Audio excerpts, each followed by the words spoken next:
Hi, I'm Azo Safo, and if you want to know more about my play, I Heart Maroc, watch this video. When did I fall in love with theater, and why did I have to be a part of the theater world? Honestly, I fell in love with theater at a very early age. A lot of my theater friends actually say this because it's true. I think it's the first time you go on stage is when generally most actors fall in love with theater. Um, I was actually, and this is something I actually explain early in my play. I immigrated to the US. I'm an immigrant, and I immigrated at a very young age, but even before I came to America, I was doing theater at my elementary school and in Armenia. And the first time I stepped up out on stage at the age of 5, I remember the play. It was called Gikozi Maha, which stands for the death of geekos. That's like it's a children's play. um, and uh, and when that was the moment for me, and I never forgot that moment. Years later, when I talk to people about like the moment that I knew, and it sounds a little cheesy, but the moment that I knew that I wanted to be an actor, it was that moment. You know, it was very early on. I never lost that love for theater. I, of course, we live in Los Angeles, so we also do film and television, but I've ultimately always go back to theater. And so this is why, doing Hollywood Fringe Festival, it means so much to me and it's so special because it's just, going back to theater each time. It's like home for me. So I wasn't always a playwright. I started out as an actor. And as an actor, I realized at some point that if I wanted the opportunities, that I would have to do, that I would have to do the work, that I'd have to do the work myself, right? That sometimes that I wasn't always going to get the acting opportunities that I wanted, and I noticed that a lot of my friends in LA, hanging around a lot of like theater people and artists in LA for these past, many years that I've been living in LA, I noticed, especially over time, especially the past decade or so, this is becoming more and more prevalent, where a lot of actors are taking, their art into their own hands. They're writing, they're producing, they're directing. And so I didn't even know I could write until a few years ago. And I sat down and I wrote a short film, and I was like, oh wow, you know what? I like to write and I love comedy, and that's how I discovered comedy and writing. And as a playwright, I've written every time I've written a play, I've written a lot of short plays that I've taken to festivals, and people have reacted in a way that I was like, wow, that they've reacted in like a deep way where they felt a connection to my characters or what I've written about, and they've talked to me about it afterwards. And actually, it happened to me this time too with my Fringe play. One of my friends actually, she texted me the next day and she said, "My husband and my son are talking about your play at the dinner table." And I was just like, this is the greatest feeling. So, in terms of like being obsessed with writing and as a playwright, it's more of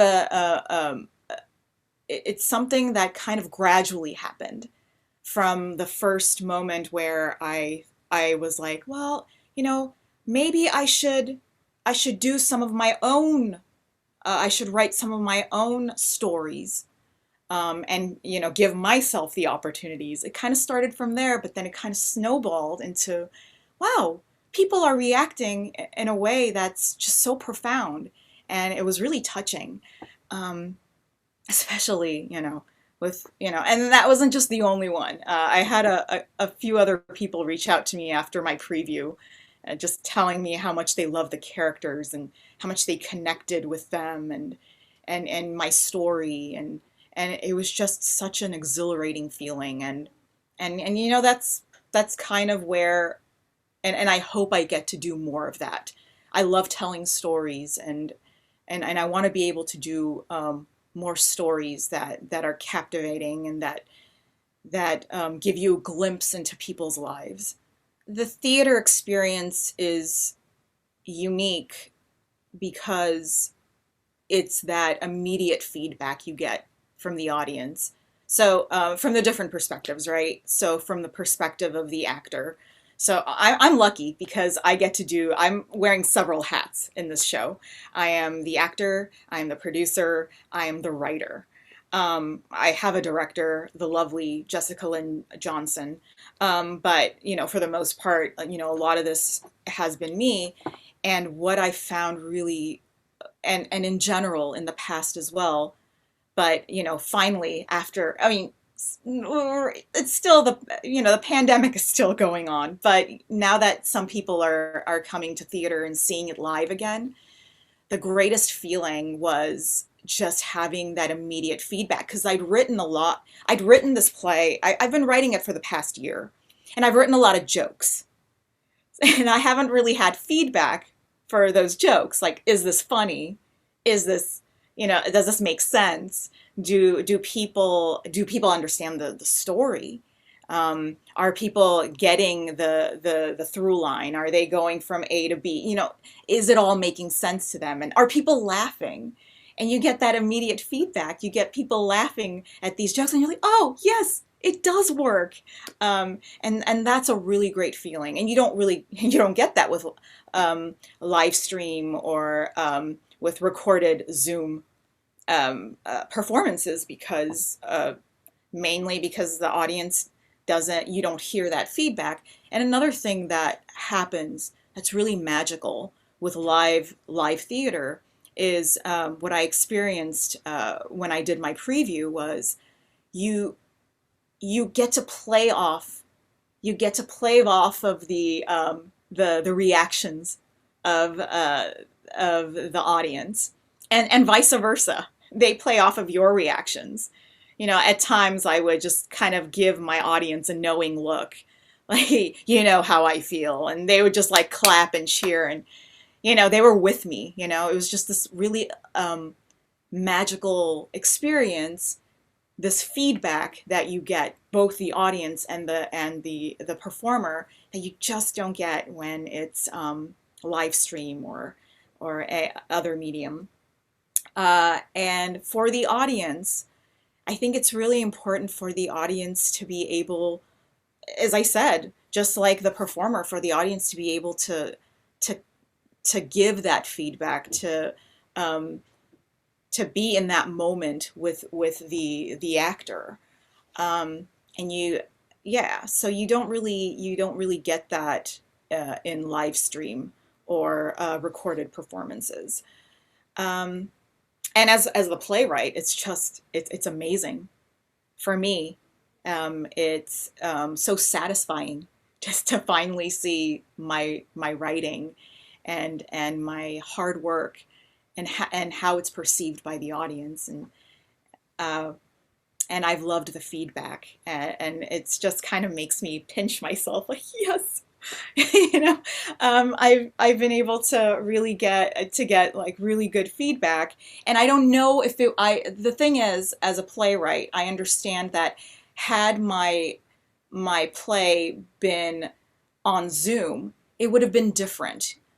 It would have been a different experience for the audience and for the actor and for me as the playwright, and they might not have gotten the nuances. The reactions might not have been there. They might not have gotten the jokes, because a lot of the jokes, everything is somewhat happenstance. It just kind of happens on the spot, because you're there and it's alive and you're reacting, and the audience is reacting, and you as the performer are interacting with them. So that magic that's created in live theater is like none other. I first heard of the Hollywood Fringe Festival, gosh, many years ago. I've never produced a show for Hollywood Fringe, but I've seen many shows. I have a lot of friends in Los Angeles who do theater, who are artists, and so I've seen a lot of wonderful shows over the years. And why I did it this year, That's a really good question. I think because I've been wanting to write something special, something that I could uh, take to a festival like this um, for a long time, but I never felt like, what I was writing really fit the Hollywood Fringe Festival. But I felt like, well, last year during the pandemic lockdowns, I just had this inspiration. I was like, I'm gonna write about my Peace Corps experience and what I went through and the people I met and the experiences I had. And I started taking this wonderful class with Jessica Lynn Johnson. Actually, she and her and Heather Dowling. They teach a class called Creating Captivating Characters. And my first character, Fatima, who is my host mother in Morocco, I first came up with the very first line I came up with was Bonjour, salam, I'm Fatima. And that came out from that class, and I kind of started writing it, and I was like, oh my gosh, this is coming together. I feel very creative. I had this creative uh, outlet, right? And so I just kind of like created the characters, and the stories just came to me pretty easily. And I was like, oh gosh, I should take this to the Hollywood Fringe Festival. Um, and it was just kind of a natural process. You know, I'd been wanting to do Hollywood Fringe for many years. Here was a play that I was really proud of, and that I thought would be nice to share with the community. And gosh, this is the best time to do it, I feel, because, people have been going through so much. It's been such a tough year with the pandemic and the lockdowns, and everybody wants to go out now and to finally be free and to see live theater.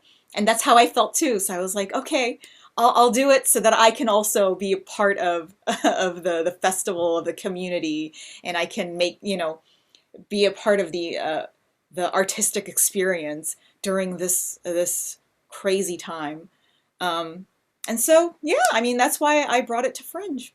Well, Broadwater Theater, I've actually seen other productions there. I think it's a beautiful theater. I've heard really great things about just the people there, and and Jessica Lynn Johnson is actually directing other solo plays as well, and we all kind of wanted to be in the same location if possible. And so we went.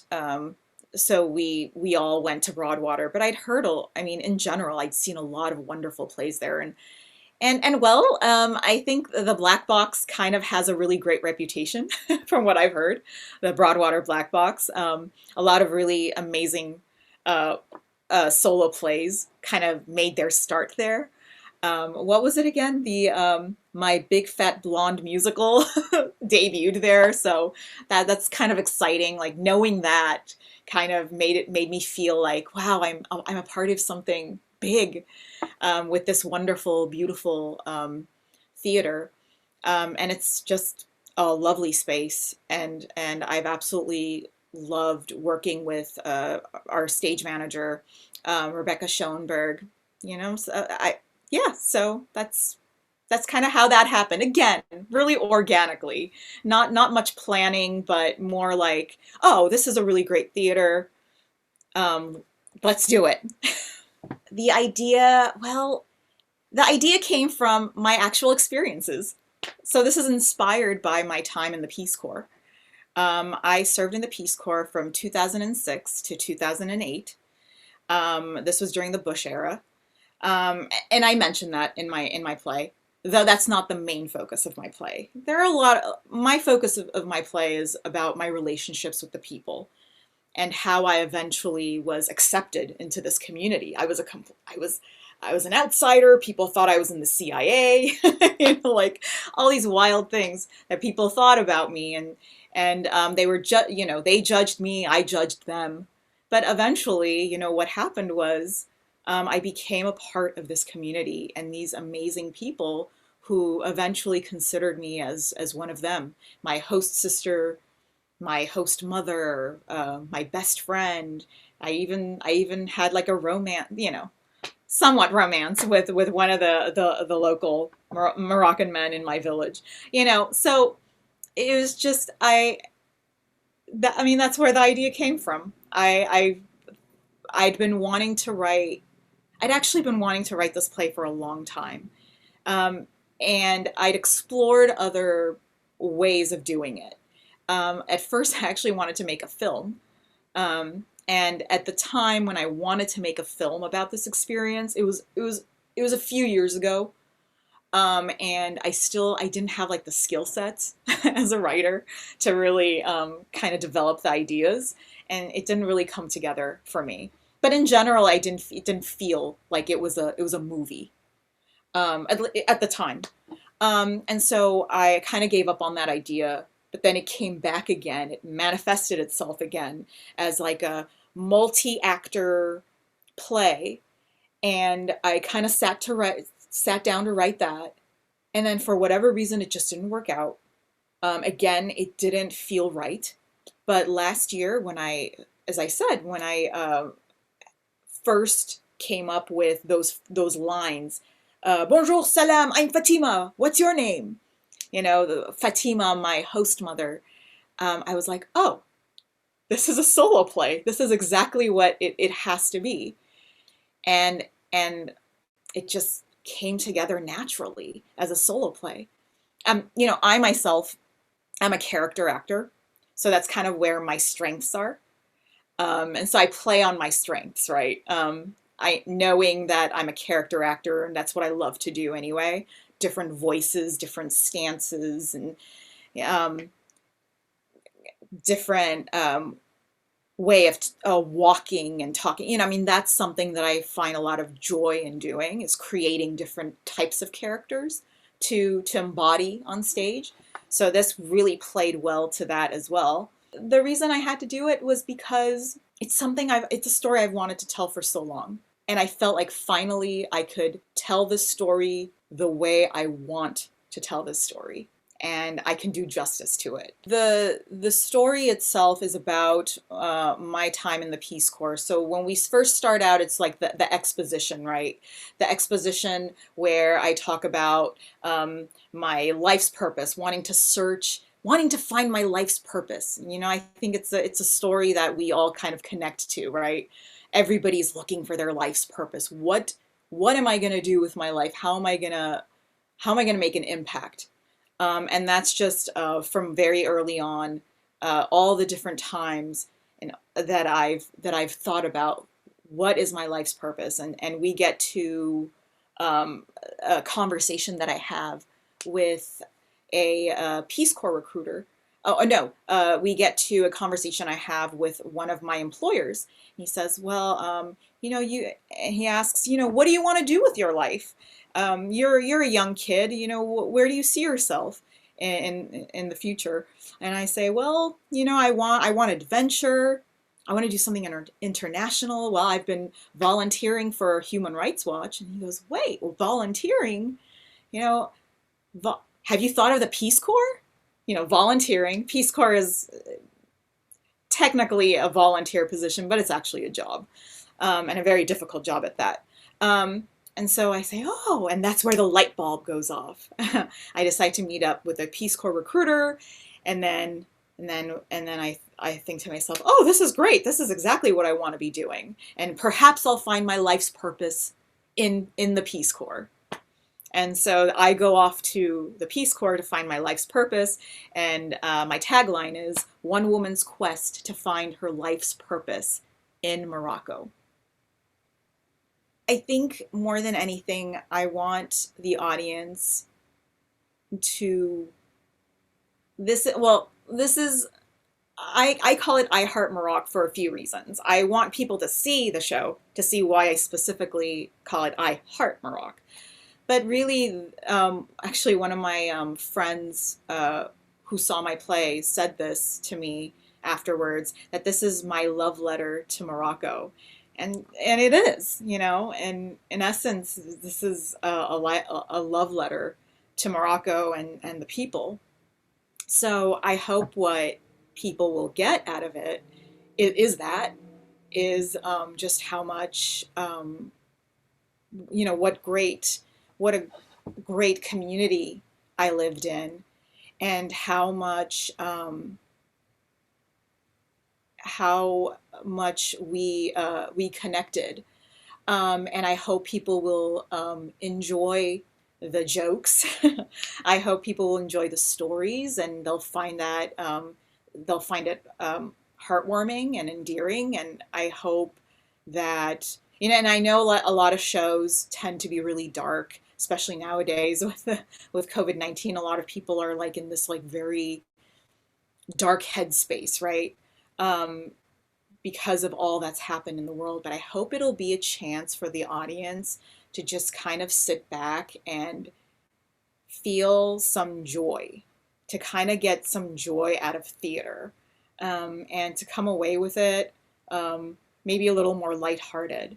The show itself, I hope, is for the most part lighthearted. There are definitely elements, like some dramatic elements to it. Um, but I,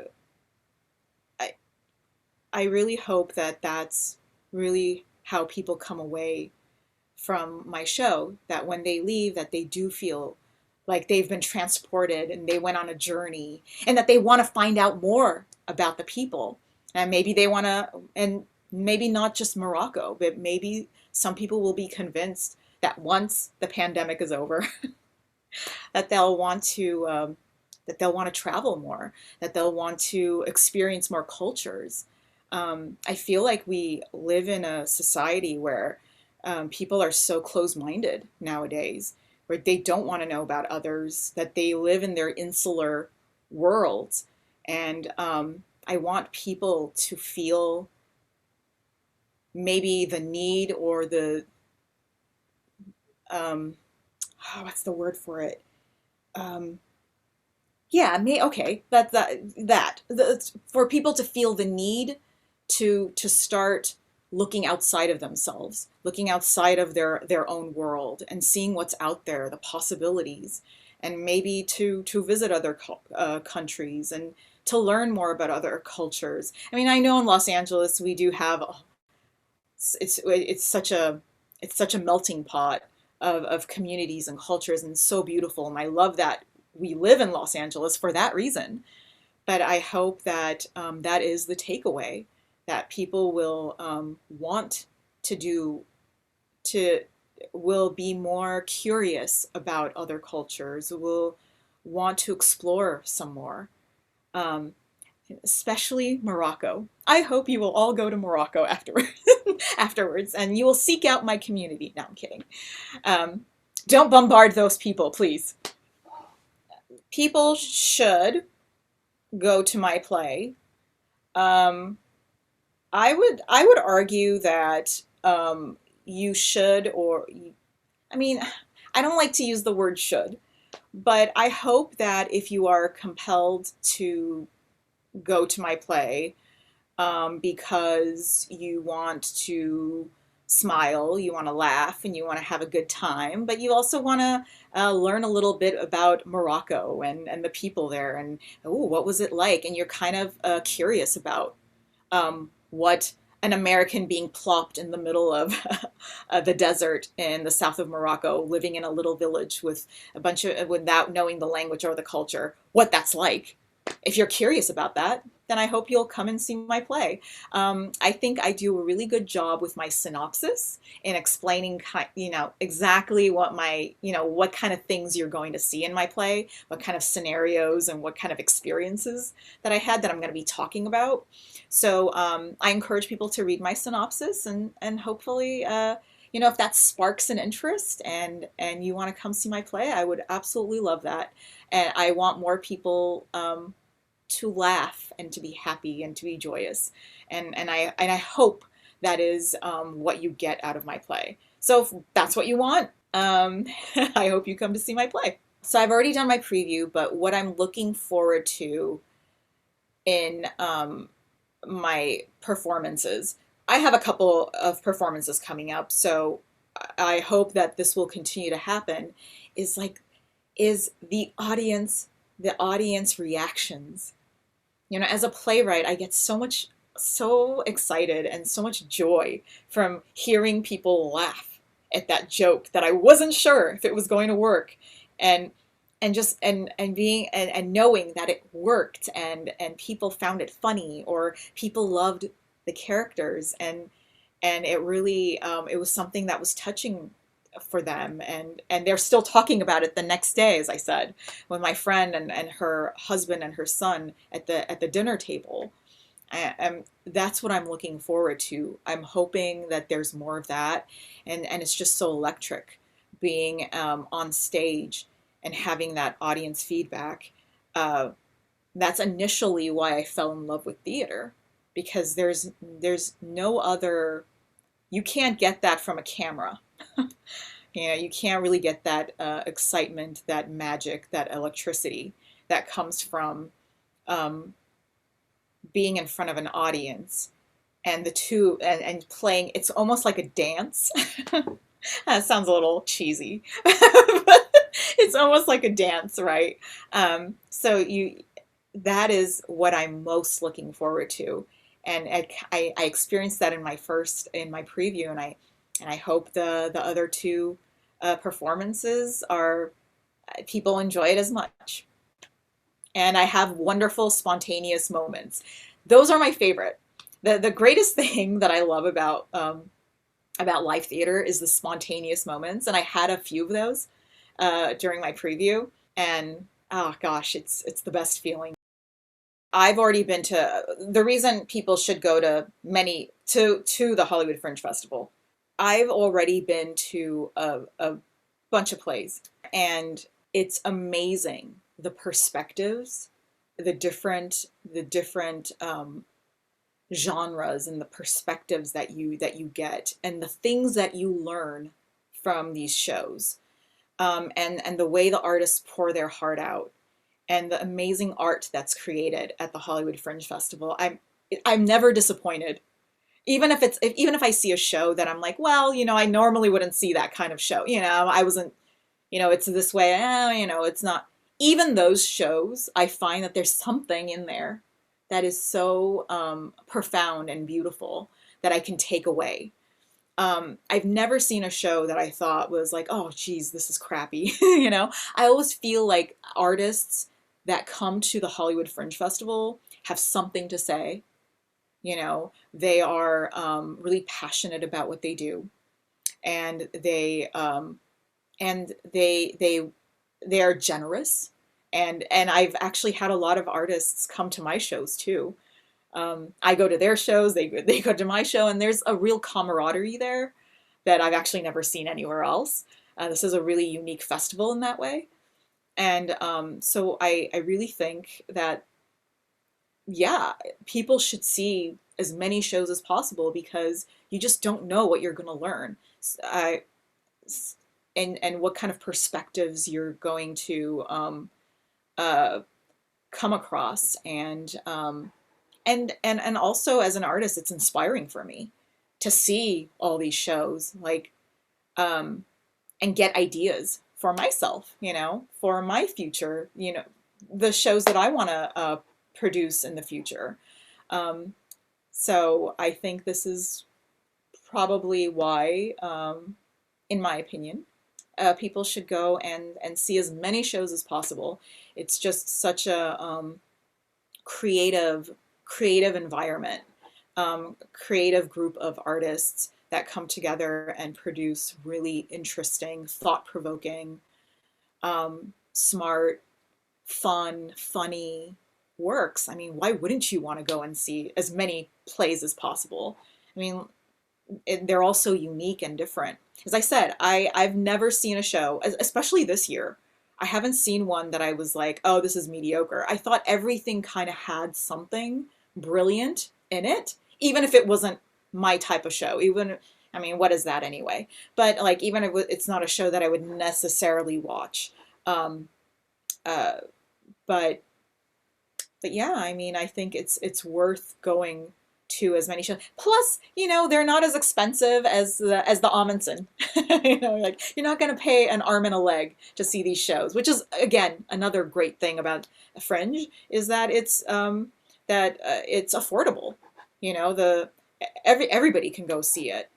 So why not go to as many as possible? If it's like $10 or $12.50, you can do a bunch of shows. You can binge all these shows, and get like a real sense of like what artists are feeling and like what they're creating and what they're seeing, and how they're interpreting what's happening in the world.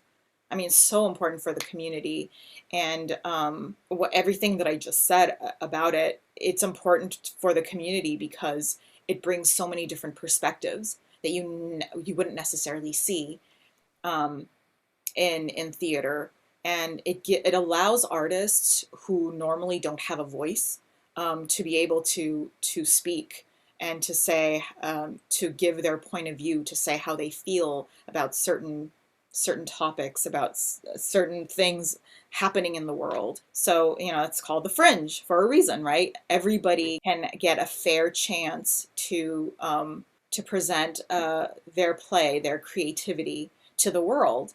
And that's really important for there to be many voices and not just some that get their voice heard in the arts.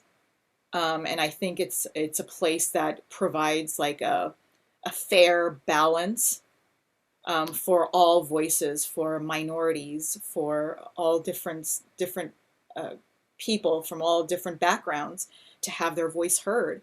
I mean, that's the most important thing in the arts, and I think sometimes that gets lost. When money comes into play, and all these other things come into play that are not the arts. The Hollywood Fringe is really important because it provides different perspectives. It allows artists who normally would not have that voice to be heard. It's an equalizer.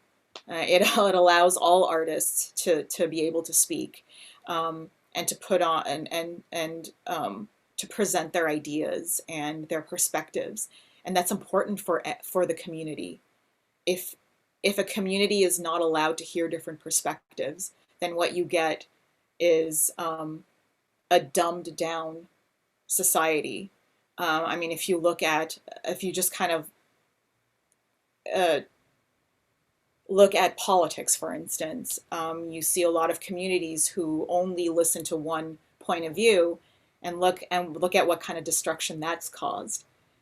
So if you look at the arts, for instance, this is, I mean, you can just bring it back to the arts. It's so important to have different points of view, different perspectives, even and especially ones that you don't agree with, because you never know what you'll learn and how it will open your mind and how it will change you as an artist like myself, from seeing all the shows that I've been seeing over the years and this year as well, or the community and the people in the community who might not be, if someone's not exposed to a certain point of view, but then they go see theater and oh, finally, oh gosh, this is a point of view I never thought about, because I'm so used to being in my little community.